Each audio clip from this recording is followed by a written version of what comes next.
la época de la comezón en la nariz, los ojos llorosos y los estornudos interminables.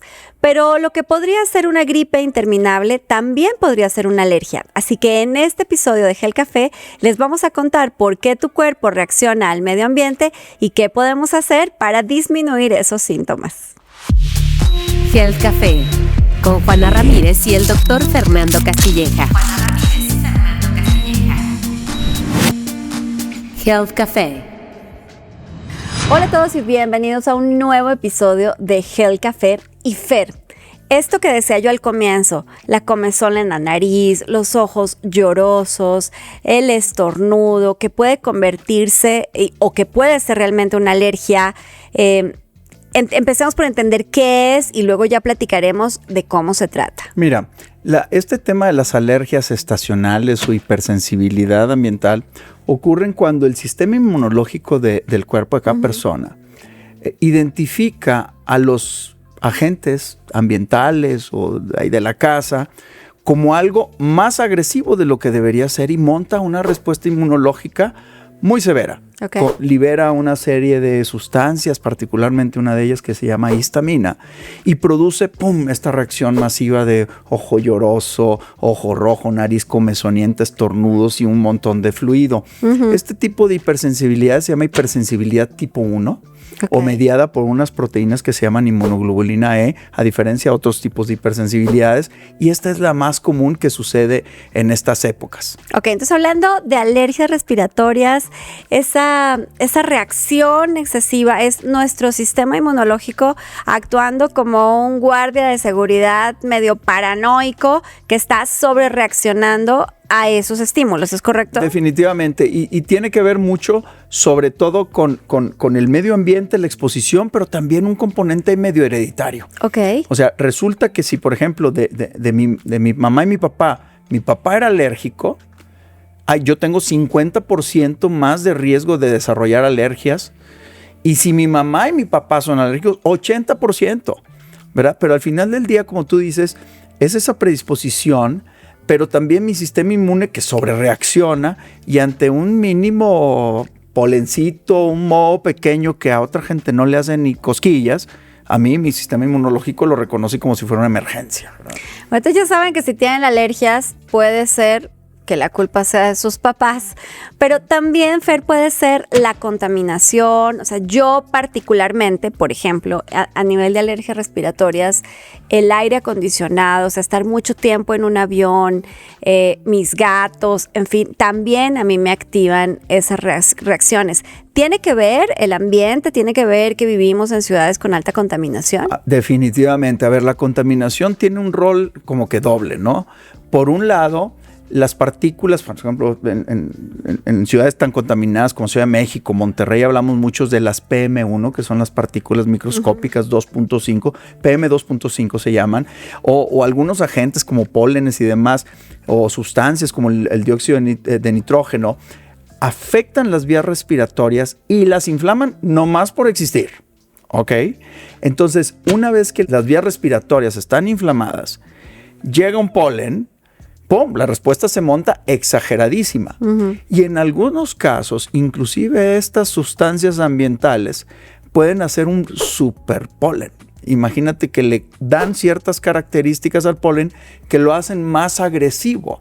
Okay. Y entonces, sobre un polen agresivo, sobre una mucosa respiratoria ya inflamada por la contaminación y un sistema inmunitario sobrereactor, pues se hace una bomba. Entonces, lo que me estás diciendo, ciertos lugares hacen que mi alergia se detone y eso lo veo todos los días en la consulta.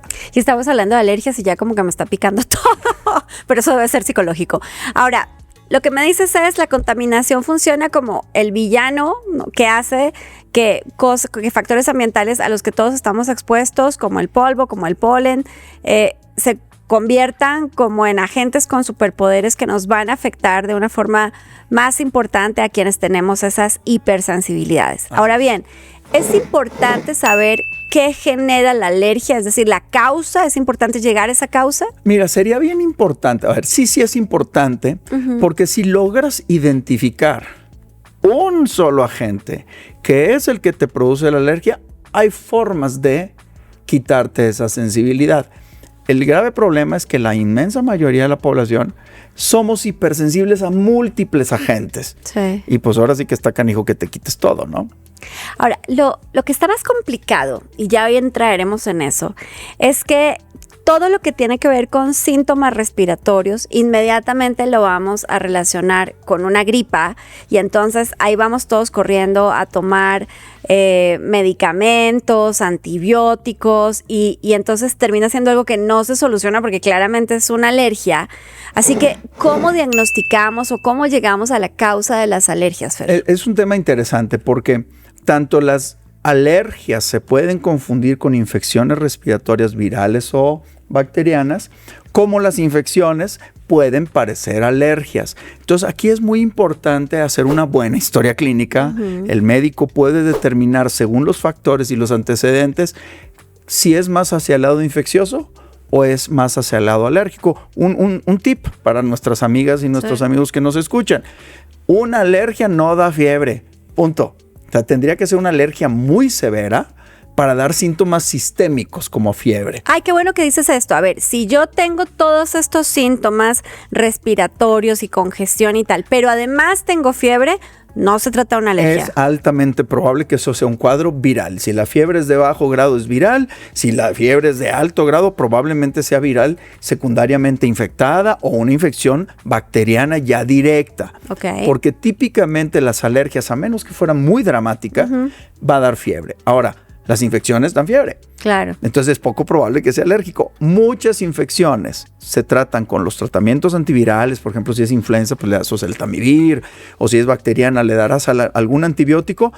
Y se tratan con muchos antihistamínicos. Yeah. Ojo, los antibióticos no curan alergias, pero los antihistamínicos colaboran en el manejo de las infecciones respiratorias. Les juro que sí me está picando la nariz. A ver, yo he escuchado de las pruebas cutáneas para identificar alergias, sobre todo alimentarias, que no estamos hablando de eso hoy, pero en las respiratorias también funciona. Definitivamente. ¿Y en qué consisten? Mira, las pruebas de alergia que hacen nuestros amigos alergólogos son pruebas donde exponen al organismo, al cuerpo de las personas, a dosis pequeñas y controladas de muchos alergenos, ¿verdad? Cada ciudad puede tener cierto perfil de alergenos y entonces los alergólogos hacen pruebas de parchecitos o de agujitas donde le inyectan el alergeno y ven el nivel de ronchita que genera cada persona. A ver, todos podremos ser hipersensibles a algo en mayor o menor grado, pero hay gente que le pones tantito la proteína FeL2-1 que es de la caspa del gato y ¡pum! Genera una roncha gigante. Entonces dices, pues es la historia de la caspa del gato, ¿verdad? Hay mucha gente que sale reactiva a todo, moderada o intermedia, ¿verdad? Entonces estas pruebas sí son importantes para aquellas personas que tienen, y esto es muy, muy básico para que nuestra audiencia lo entienda, cuadros respiratorios recurrentes. Ojo, mucha gente llega diciendo, yo tengo un sistema inmunológico malo y me estoy infectando a cada rato. No, chatita, no, chatito. Esto es una alergia. Okay. Una alergia que no estamos reconociendo la causa y te estás exponiendo y exponiendo y exponiendo. Entonces vale la pena que estos casos pues, sean vistos por alguien de alergias e inmunología para que hagan estas pruebas o hagan un ensayo terapéutico a ver si con antihistamínicos se quita el cuadro. Ahorita quiero ir a cómo manejar las alergias y qué medicamentos, pero también están los análisis de sangre. ¿Cuándo se hace análisis de sangre y para qué sirve en el caso de las alergias? Los análisis de sangre son pruebas donde se mide una inmunoglobulina IgE específica para un alergeno específico. Por ejemplo, un paciente que salió con la prueba cutánea y tienes dos alergenos que no te queda muy claro a cuál atacar primero. Dos factores, digamos. Dos factores o dos proteínas que dieron reacción. Y el doctor quiere identificar cuál ataca primero con inmunoterapia. Sí. Entonces vale la pena hacer una IgE específica porque va ya sobre esa proteína y la que tiene elementos o factor o mediciones más altas, pues es la que necesita una intervención más rápida. Ok. ¿Alguna otra prueba con la que se identifiquen alergias? Mira, se pueden hacer ya mediciones específicas de alergenos. ¿verdad? O sea, ¿sabes qué? Quiero identificar si esta persona es alérgica. Ya se pueden hacer pruebas muy, muy específicas que ya son muy sofisticadas y son más caras. Creo que el 90% de la población puede identificar con una buena historia clínica, alguna prueba cutánea y quizá alguna prueba en sangre, cuál es la razón de su alergia o si son múltiples las razones. Eso, he conocido muchas personas que salen alérgicos a todo, que son hipersensibles. Ahí, ¿hay algo que hacer? Nada que se pueda hacer, hay que controlar todos los factores alergénicos. ¿Qué hacen? Pues no te puedes meter en una burbuja. La verdad es que no hay forma de hacer una inmunoterapia para 20 cosas. Sí. ¿De acuerdo? Te vas a la más importante y si todas son hipersensibles, entonces los tratas según la magnitud o la severidad de los síntomas. Ahora sí, ¿cómo tratamos las alergias? En mi caso, por ejemplo, yo he identificado ya con el tiempo que tengo alergia, lo que decía antes, al aire acondicionado, que mis 2 amados gatos me generan alergia, pero no los voy a correr de la casa. Que si hay un lugar con mucho polvo, por ejemplo, también voy a hacer reacción alérgica y he aprendido con los doctores y contigo qué cosas tengo que usar. Pero bueno, ¿cuáles son las herramientas más utilizadas para el control de las alergias? Vamos a decir, el primer nivel de tratamiento de las alergias en agudo y en crónico son los antihistamínicos.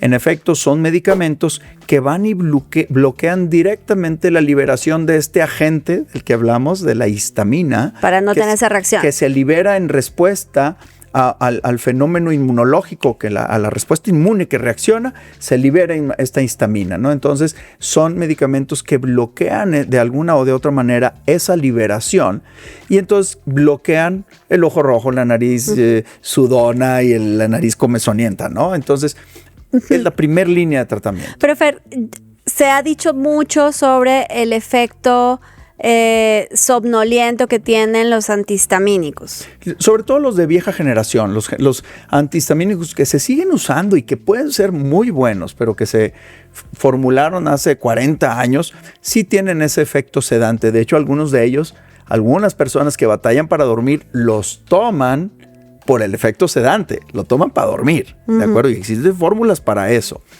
Pero los nuevos antihistamínicos, los de última generación, ya no tienen ese efecto. Ok.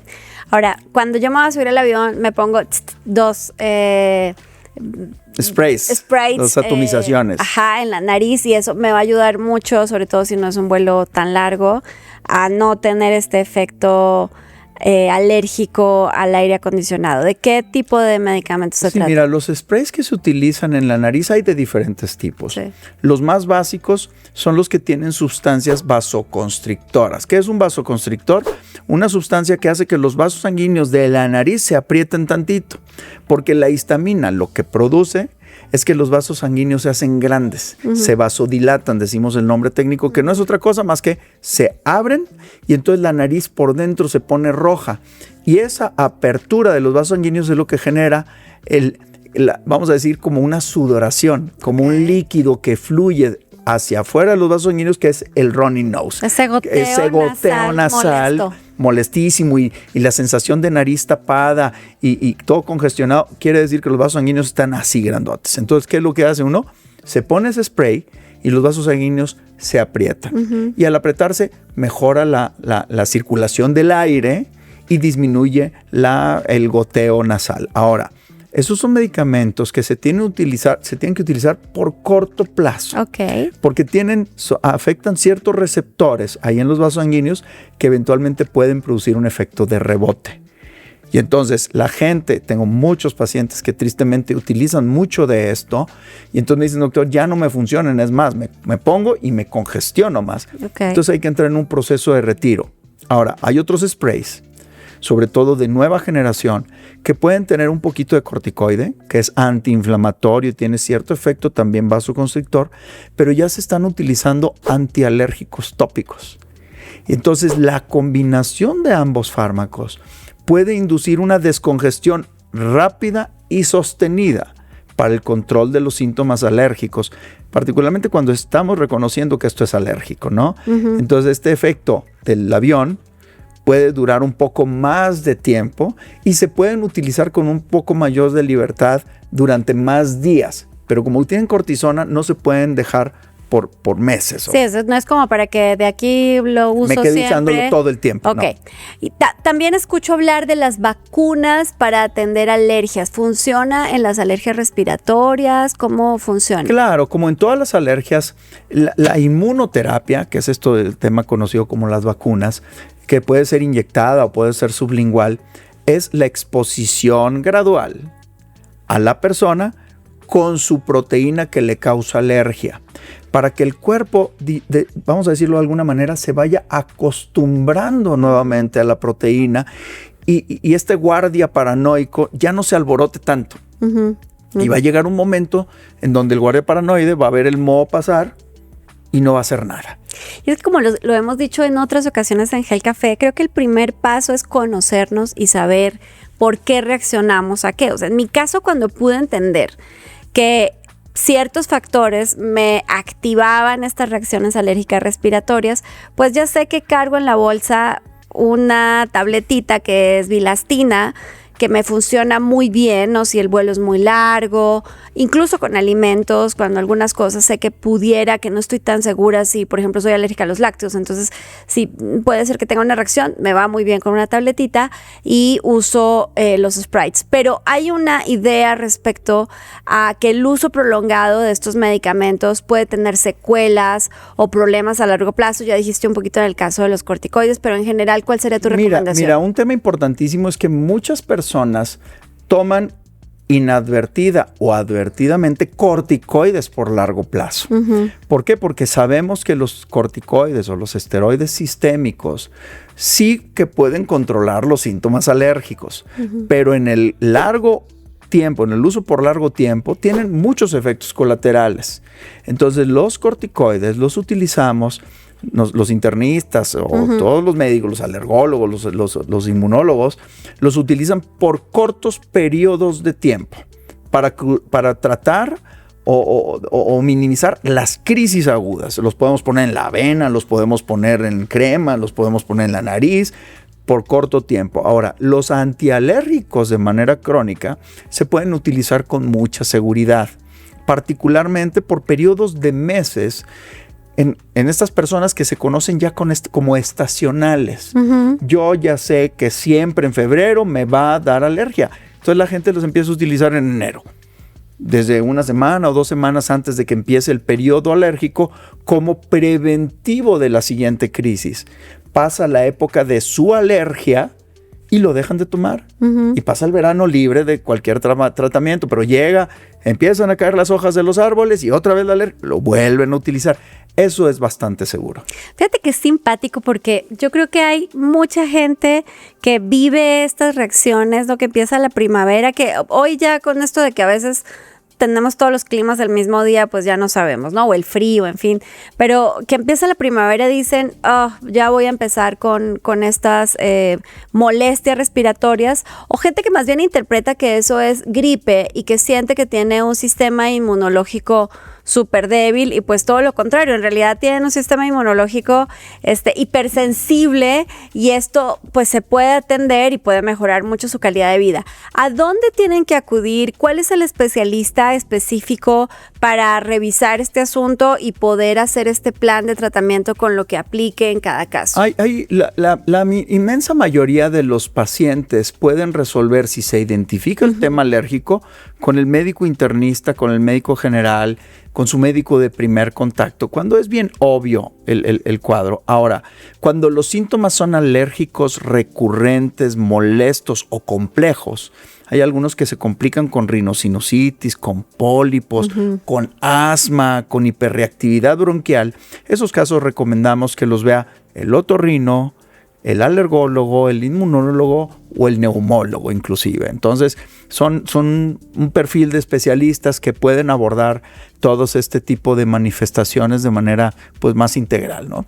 Pues bueno, no sé si estarías de acuerdo conmigo en decir que en resumen las alergias son una falsa alarma de nuestro sistema inmunológico, que hay personas que tenemos un sistema inmunológico mucho más sensibles que otras, y lo que para algunos puede ser una condición absolutamente normal.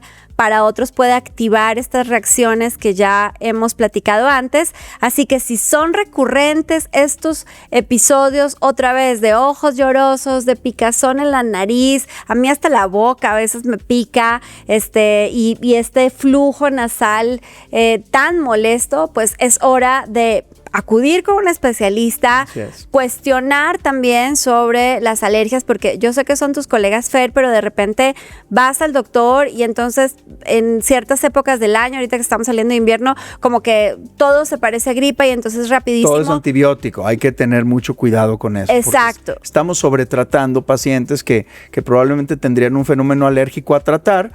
Ahora, hay cuadros, esto es importante, hay cuadros alérgicos que se complican con infecciones. Así es. Entonces hay que ser muy, muy cuidadoso en el diagnóstico. Mis colegas que metan ahí una buena historia clínica para identificar los elementos que te pueden apoyar a un diagnóstico de una infección, pues hay que tratarla como infección y listo, ¿verdad? Pues bueno, ya saben que alergia no es destino, que hay manera de atender estas molestias que vienen con algunas épocas del año y que también es muy importante no automedicarse. Por supuesto, consultar con el especialista, pero si tienen preguntas, un buen especialista es nuestro doctor Fernando Castilleja. Fer, ¿dónde te encuentran? Como Fernando Castilleja en todas las redes. Y a mí ya saben que me encuentran como Juana Ramírez o Juana Ramírez Soin. Si les quedaron preguntas, déjenlas en la cajita. Recuerden suscribirse, compartir con sus familiares que tienen estas situaciones de alergia. Y ya saben que nos vemos aquí, como cada miércoles, en Health Café para hablar de los temas de salud. Health Café con Juana Ramírez y el doctor Fernando Castilleja. Health Café.